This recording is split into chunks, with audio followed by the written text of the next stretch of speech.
मी माधुरी गजानन बंडागळे. मी मुंबईहून आले. खरं तर इथे येण्यासाठी आम्ही बरेच दिवस प्रयत्न करत होतो. माझा भाऊ येऊन गेला, माझ्या बहिणीने सांगितलंच असेल तुम्हाला. त्यामुळे आता यावेळेस आमचा योग आला आणि ही यात्रा खूप अगदी म्हणजे आठवणीत राहण्यासारखी आहे. त्याच्यासाठी सगळे कष्ट संतोष भाऊंचे आहेत. त्यांनी प्रत्येक गोष्ट अगदी निरखून पारखून आम्हाला सगळी दर्शन इतक्या व्यवस्थितपणे घडवली की काही त्याच्यामध्ये कुठलाच प्रॉब्लेम झाला नाही. आणि मुख्य म्हणजे सगळ्यांचे तसे मिडल एज होत्या, सगळ्यांना असं चढणं काही जणांना शक्य नव्हतं, मला सुद्धा इव्हन.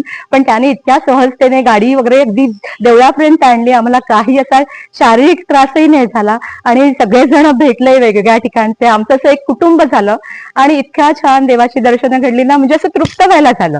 आणि खरंच रुपेश भाऊ, तुम्ही सुद्धा आमच्यासाठी खूप केल्यात. इतकी छान गाडी चालवली. मुंबईचा प्रवास इतका खडतर आणि कठीण म्हणजे असा कंटाळवाणा गेला, पण त्यातूनही तुम्ही आम्हाला इतक्या सेफली आणलं की त्याच्यात आम्हाला भीती वाटत होती थोडीफार. पण तुमचं कौतुक खूप आणि खूप खूप धन्यवाद तुम्हाला. आणि संतोष भाऊंना सुद्धा खूप धन्यवाद. अशीच तुमची उत्तरोत्तर प्रगती हो आणि तुम्ही ह्या मार्गात जास्तीत जास्त प्रगती करो आणि तिथून आम्हालाही त्याचा लाभ मिळो. आणि या सगळ्यांचे बरोबरच्या आमच्या जी आहेत सगळे मंडळी, एक कुटुंब झालं, त्यांचेही सगळ्यांच्या सहकार्यामुळे आभार.